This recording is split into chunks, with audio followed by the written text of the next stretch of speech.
Next type, problems on adjustment on capitals. In this problem they are given capital adjustments. ಏನಿಲ್ಲ simple. Previous ಪ್ರಾಬ್ಲಮ್ಸಲ್ಲಿ admission of the partner, ಆವಾಗ ನಾವೇನು ಮಾಡ್ತೀವಿ, admission ಆಗ್ತಿರೋ partner ಗುಡ್ವಿಲ್ನ old ಪಾರ್ಟ್ನರ್ಗೆ ಶೇರ್ ಮಾಡ್ತಿದ್ವು. ರಿಟರ್ನ್ ಆಫ್ ಆಗಿದ್ದರೆ ಮತ್ತೆ ಡೆಬಿಟ್ ಸೈಡು ರೈಟ್ ಆಫ್ ಮಾಡ್ತಾಯಿದ್ವು. ಅದೇ ಥರ ಇಲ್ಲಿ ಕ್ಯಾಪಿಟಲ್ಸ್ಗೆ ಅಡ್ಜಸ್ಟ್ಮೆಂಟ್ ಕೊಟ್ಟಿರ್ತಾರೆ ಅಷ್ಟೇ. ಯಾವ ಥರ ಕ್ಯಾಲ್ಕುಲೇಟ್ ಮಾಡೋದಂದರೆ, ನಮಗೆ ಪಾರ್ಟ್ನರ್ಸ್ ಕ್ಯಾಪಿಟಲ್ ಅಕೌಂಟಲ್ಲಿ ನಮಗೆ ಅಡ್ಜಸ್ಟ್ಮೆಂಟು ಚೇಂಜ್ ಆಗುತ್ತೆ. ಯಾವ ಥರ ಅಡ್ಜಸ್ಟ್ಮೆಂಟ್ ಚೇಂಜ್ ಆಗುತ್ತಂದರೆ, ಬ್ಯಾಲೆನ್ಸ್ ಬ್ರಾಡ್ ಡೌನಿಂದ ನಾವು ಸರ್ಪ್ಲಸ್ ಬಂದಿದೆಯಾ ಡೆಫಿಸಿಟ್ ಆಗಿದೆಯಾ, ಅಂದರೆ ಪ್ರಾಬ್ಲಮಲ್ಲಿ ಯಾರು ಜಾಸ್ತಿ ತಂದಿದ್ದಾರೆ ಯಾರು ಕಮ್ಮಿ ತಂದಿದ್ದಾರೆ ಅದನ್ನ ಕ್ಯಾಪಿಟಲ್ ಡಿಸ್ಕಷನ್ ಇರುತ್ತೆ. ಅಡ್ಜಸ್ಟ್ಮೆಂಟು ಅವ್ರು ಏನೆಲ್ಲ reserve fund, cash, revaluation loss, profit ಇದ್ರ ಮೇಲೆ ಡಿಸೈಡ್ ಆಗುತ್ತೆ. ಒಂದು ಸಿಂಪಲ್ ಈಸಿಯಾಗಿ ಕಂಡಿಡ್ಕೋಬೇಕಂದ್ರೆ, ಏನು ನ್ಯೂ ಪಾರ್ಟ್ನರ್ ಇರ್ತಾನೆ ಆ ನ್ಯೂ ಪಾರ್ಟ್ನರ್ ಕ್ಯಾಪಿಟಲ್ಸು ಮತ್ತು ಶೇರು ಇಂಟು ಮಾಡಿ 3 ಜನಕ್ಕೂ ಡಿಸ್ಟ್ರಿಬ್ಯೂಷನ್ ಮಾಡಿದ್ರೆ ನಮಗೆ ಅದೇ ಬ್ಯಾಲೆನ್ಸ್ ಕ್ಯಾರಿ ಡೌನ್. ಈಸಿಯಾಗಿ ನಮಗೆ ಪ್ರಾಬ್ಲಮ್ಮಲ್ಲಿ ಆನ್ಸರ್ ಸಿಕ್ಕೋಗ್ಬಿಡುತ್ತೆ.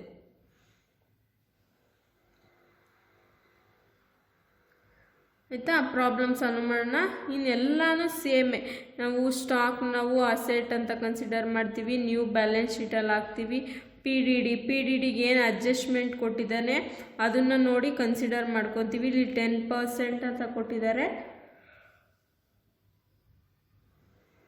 ಅಟ್ 10% ಅಂತ ಕೊಟ್ಟಿರೋ ಅಂತ ಕೊಟ್ಟಿರೋದ್ರಿಂದ ನ್ಯೂ ಮೈನಸ್ ಹೋಲ್ಡ್ನ ಮೈನಸ್ ಮಾಡಿ ತಗೋತೀವಿ. ನೋಡಿ, ನ್ಯೂ ರೇಷಿಯೋ ಕೂಡ ಅವರೇ ಕೊಟ್ಟಿದ್ದಾರೆ. ಏನೇನು ಕೊಟ್ಟಿದ್ದಾರೆ ನೋಡೋಣ.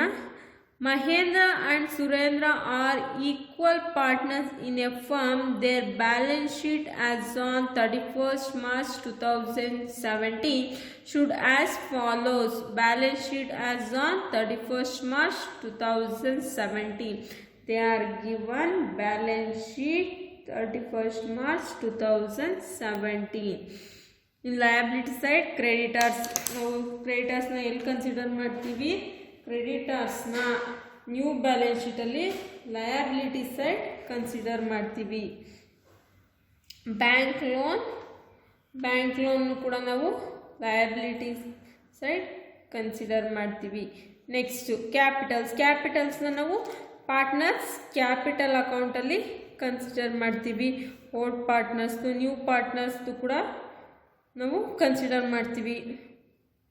ದೆನ್ ಅಸೆಟ್ ಸೈಡ್ ಬಂದರೆ stock asset, debtors asset, land and building asset, machinery asset, motor car asset, cash at bank asset. ಇಲ್ಲಿ ನಾವು ರಿವ್ಯಾಲ್ಯೂಯೇಷನ್ ಅಕೌಂಟಲ್ಲಿ ಪಿ ಡಿ ಮಾತ್ರ ಕನ್ಸಿಡರ್ ಮಾಡ್ತೀವಿ. ಅಡ್ಜಸ್ಟ್ಮೆಂಟ್ ಏನು ಕೊಟ್ಟಿದ್ದಾರೆ ನೋಡೋಣ.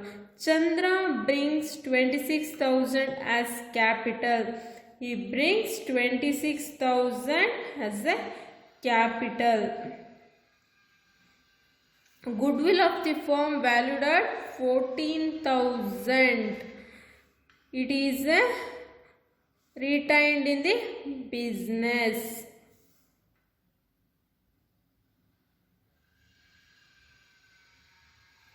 Motor car and machinery are depreciated 20% and 3,800 respectively. They are given depreciation for machinery. Motor ಕಾರ್ಗೆ 20%, ಮೆಷಿನರಿಗೆ 3,800. ಪ್ರೀಪೇಯ್ಡ್ ರೆಂಟು ನಾವು ಇದನ್ನು ರಿವ್ಯಾಲ್ಯೂಯೇಷನ್ ಅಕೌಂಟಲ್ಲಿ ಕನ್ಸಿಡರ್ ಮಾಡ್ತೀವಿ. ಪ್ರೀಪೇಯ್ಡ್ ಆಗಿರೋದ್ರಿಂದ ನಾವು ಕ್ರೆಡಿಟ್ ಸೈಡ್ ಕನ್ಸಿಡರ್ ಮಾಡ್ತೀವಿ. Provision for doubtful debts maintained at 10%. ಅಂತ ಕೊಟ್ಟಾಗ ನ್ಯೂ ಮೈನಸ್ ಓಲ್ಡ್. ನ್ಯೂ ಎಷ್ಟು ಬರುತ್ತೆ? 32,000 ಇಂಟು 10%, 3,200 ಬರುತ್ತೆ. 3,200 minus old 1000 to 2200 as PDD. Next, capital adjustment ನೋಡೋಣ. The capitals of all partners are to be adjusted in their new profit sharing ratio. Old ratio ಏನಿಲ್ಲಿ, old ratio ಬಂದ್ಬಿಟ್ಟು equally, new ratio 3:2:1. Basis on Chandra's capital, adjustments are to be made in cash. ಎಂತ್ರಲ್ಲಾಗಿದೆ adjustments? Made in cash. ಕ್ಯಾಶಲ್ಲಿ adjustments ಆಗಿದೆ. ಯಾವ್ಯಾವ ಅಕೌಂಟ್ನ prepare ಮಾಡಬೇಕು ನಾವು? Revaluation account, partners capital account, new balance sheet of firm. New balance sheet of ಫರ್ಮ್ನ prepare ಮಾಡಬೇಕು. ಅರ್ಥ ಆಯ್ತಲ್ವ? ಇನ್ಫಾರ್ಮೇಷನ್ ಏನು ಇಲ್ಲಿ ನಮಗೆ ಕ್ಯಾಪಿಟಲ್ ಅಡ್ಜಸ್ಟ್ಮೆಂಟ್ ಕೊಟ್ಟಿದ್ದಾರೆ, ಮೇಡ್ ಇನ್ ಕ್ಯಾಶ್. ಕ್ಯಾಶ್ ಎಷ್ಟಿದೆ, ಕ್ಯಾಶು ಮತ್ತು ಅವ್ನ ಶೇರ್ನ ಇಂಟು ಮಾಡಿಬಿಟ್ಟು ನಾವು ಅಡ್ಜಸ್ಟ್ಮೆಂಟ್ ಆಫ್ ಕ್ಯಾಪಿಟಲ್ನ ಕಂಡುಹಿಡ್ಕೊಬೇಕು. ಅದನ್ನು ನಾವು ಬ್ಯಾಲೆನ್ಸ್ ಕ್ಯಾರಿ ಡೌನ್ ಆಗಿ ಕನ್ಸಿಡರ್ ಮಾಡಬೇಕು. ನೋಡೋಣ, ಪಾರ್ಟ್ನರ್ಸ್ ಕ್ಯಾಪಿಟಲ್ ಅಕೌಂಟ್ ಮಾತ್ರ ಚೇಂಜ್ ಆಗುತ್ತೆ, ಪ್ರೀವಿಯಸ್ ಎಲ್ಲ same as it is. Revaluation account ಮಾಡೋಣ. ರಿವ್ಯಾಲ್ಯೂಯೇಷನ್ ಅಕೌಂಟ್ ಮಾಡೋಕ್ಕೆ ನಮಗೆ ಅಡ್ಜಸ್ಟ್ಮೆಂಟ್ ಏನೇನು ಕೊಟ್ಟಿದ್ದಾರೆ? Depreciation on motor car 8000 into 20%, 1600. Depreciation on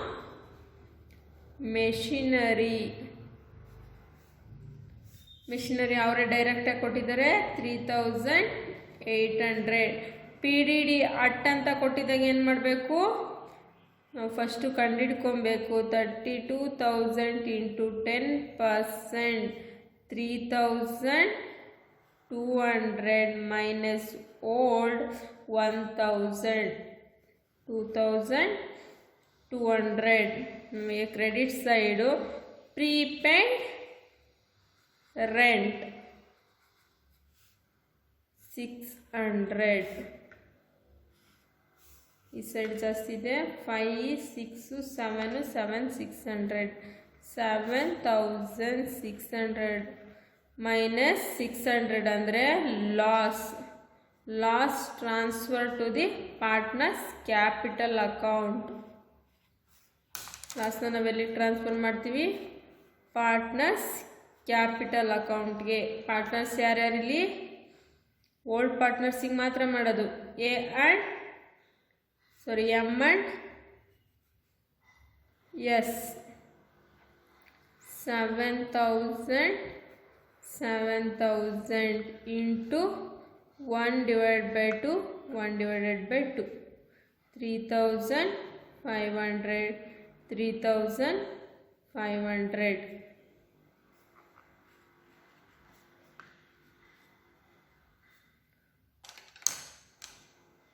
ಇಲ್ಲಿ ಮೇಯ್ನಾಗಿ ನಾವು ಏನು ನೋಡಬೇಕಂದ್ರೆ ಫಸ್ಟು ರಿವ್ಯಾಲ್ಯೂಯೇಷನ್ ಲಾಸ್ ಹಾಕೊಳ್ಳೋಣ.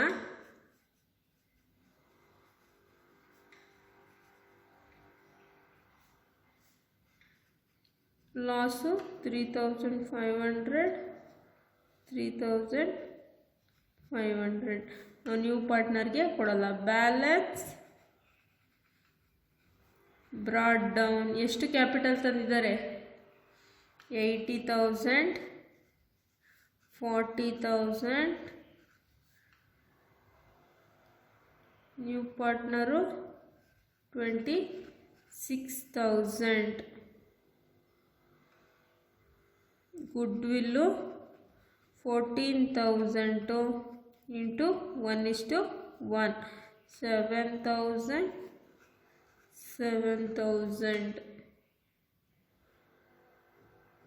ಅಷ್ಟೇ ಅಲ್ವಾ ಪ್ರಾಬ್ಲಮಲ್ಲಿ? ನೆಕ್ಸ್ಟು ಕ್ಯಾಪಿಟಲ್ ಅಡ್ಜಸ್ಟ್ಮೆಂಟ್ ಮಾಡಬೇಕು. ನೋಡಿ,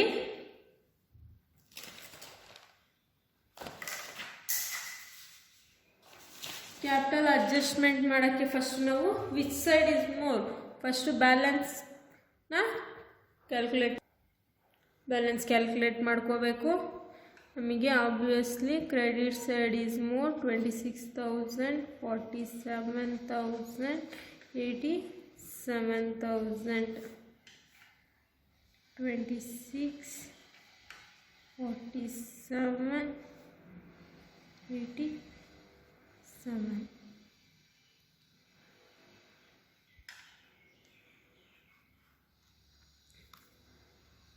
balance carry down. Balance carry down ಎಷ್ಟು ಬರುತ್ತೆ? 83,500, 43,500, 26,000. ನೆಕ್ಸ್ಟ್ ಬ್ಯಾಲೆನ್ಸ್ ಬ್ರಾಡ್ ಡೌನ್ ಮಾಡ್ಕೊಬೇಕು. ಬ್ಯಾಲೆನ್ಸ್ ಯಾವುದನ್ನ? ಈ ಬ್ಯಾಲೆನ್ಸ್ನ ಬ್ರಾಡ್ ಡೌನ್ ಮಾಡ್ಕೊಳ್ಳಿ.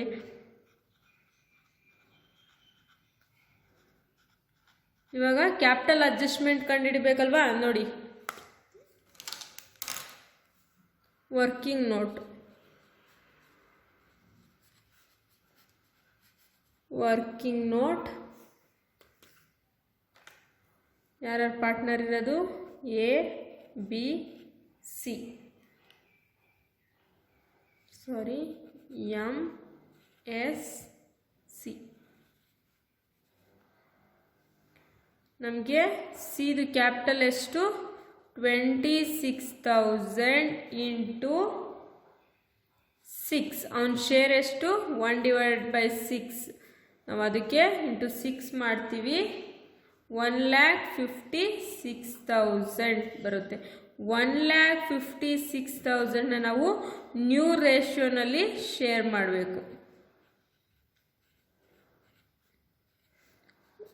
ಎಷ್ಟು? 3/6, 2/6 ಇಂಟು 1/6 ಎಷ್ಟು ಬರುತ್ತೆ? 78,000, 52,000, 26,000. ನಾವು ಇದನ್ನೇನಂತ ಕನ್ಸಿಡರ್ ಮಾಡ್ಕೊಬೇಕು? Balance carry down. ಇದನ್ನು ನಾವು ಬ್ಯಾಲೆನ್ಸ್ ಶೀಟಿಗೆ ತಗೊಬೇಕು. Transfer to balance sheet. ಎಷ್ಟು ಬಂದಿದೆ ಕನ್ಸಿಡರ್ ಮಾಡಿ. 78,000, 52,000, 26,000.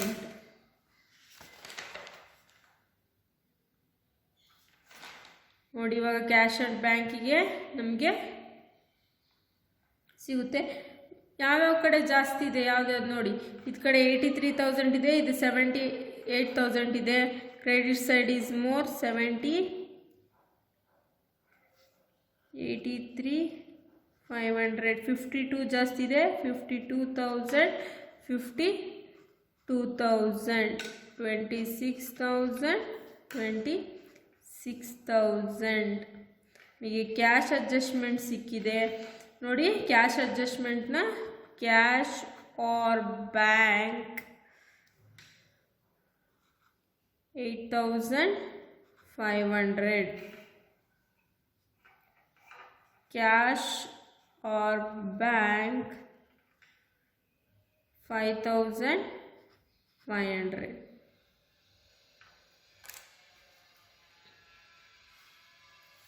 ಗೊತ್ತಾಯ್ತಲ್ವ ಯಾವ ಥರ ಕ್ಯಾಪಿಟಲ್ ಅಡ್ಜಸ್ಟ್ಮೆಂಟ್ ಮಾಡೋದಂದರೆ? ನಮಗೇನು ಕ್ಯಾಪಿಟಲ್ ಕೊಟ್ಟಿರ್ತಾರೆ ನ್ಯೂ ಪಾರ್ಟ್ನರ್ದು ಇಂಟು ಶೇರ್ ಮಾಡಿಬಿಟ್ಟು 3 ಜನಕ್ಕೂ ನ್ಯೂ ಪ್ರಾಫಿಟ್ ಶೇರಿಂಗ್ ರೇಷೋದಲ್ಲಿ ಡಿಸ್ಟ್ರಿಬ್ಯೂಷನ್ ಮಾಡಿ ಅದನ್ನು ನಾವು ಕ್ಯಾಶ್ ಆರ್ ಬ್ಯಾಂಕ್ ಅಕೌಂಟ್ಗೆ ಟ್ರಾನ್ಸ್ಫರ್ ಮಾಡ್ತೀವಿ.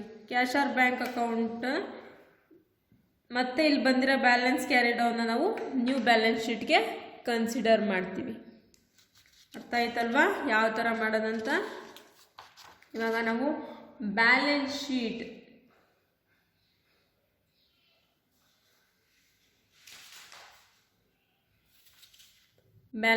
ಕ್ಯಾಲ್ಕುಲೇಟ್ ಮಾಡೋಣ.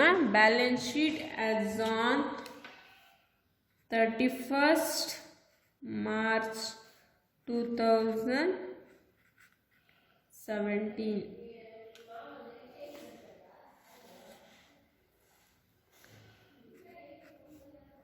1st April 2017. They are given 31st March 2017 balance sheet. Liability side creditors 40,000. Capital ಯಾವ ಕ್ಯಾಪಿಟಲ್ ಹಾಕ್ಬೇಕು ಹೇಳಿ, ನಾವು ಕ್ಯಾಲ್ಕುಲೇಷನ್ ಮಾಡಿದ್ದೀವಲ್ಲ, MSC 78,000, 52,000, 26,000, total 1,56,000. After cash adjustments ಆದಮೇಲೆ ನಾವು ಕ್ಯಾಪಿಟಲ್ನ ಕನ್ಸಿಡರ್ ಮಾಡಬೇಕು. ಬ್ಯಾಂಕ್ ಲೋನ್ 8,000, ಸ್ಟಾಕು 39,000, ಡೆಟಾರ್ಸು ನಾವು ನ್ಯೂ ಮೈನಸ್ ಓಲ್ಡ್ ಮಾಡಾಕಿದ್ದೀವಿ, 32,000 minus 2,200, 28,800. Land and building 40,000. ಮೆಷಿನರಿಗೆ ಡಿಪ್ರಿಸಿಯೇಷನ್ ಇದೆ, 36,000 minus 3,800. Depreciation 32,200. motor car 8,000. depreciation 1,600, 6,400. cash 14,000 cash ಇದೆ, ಅದಕ್ಕೆ ನಾವು ನ್ಯೂ ಪಾರ್ಟ್ನರ್ದು ಕ್ಯಾಪಿಟಲ್ ಆ್ಯಡ್ ಮಾಡ್ತೀವಿ, 26,000. ಗುಡ್ವಿಲ್ನ ಆ್ಯಡ್ ಮಾಡ್ತೀವಿ, ಗುಡ್ವಿಲ್ 14,000. ನೆಕ್ಸ್ಟು ಕ್ರೆಡಿಟ್ ಸೈಡ್ ಇರೋ ಅಂಥ ಕ್ಯಾಶ್ನ ನಾವು ಆ್ಯಡ್ ಮಾಡ್ತೀವಿ,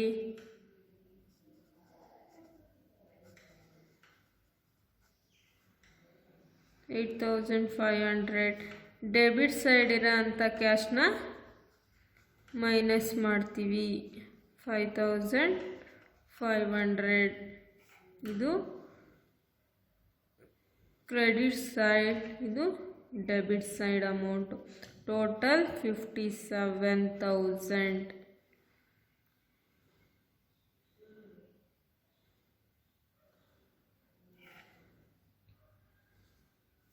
ಟೋಟಲ್ ಮಾಡಿ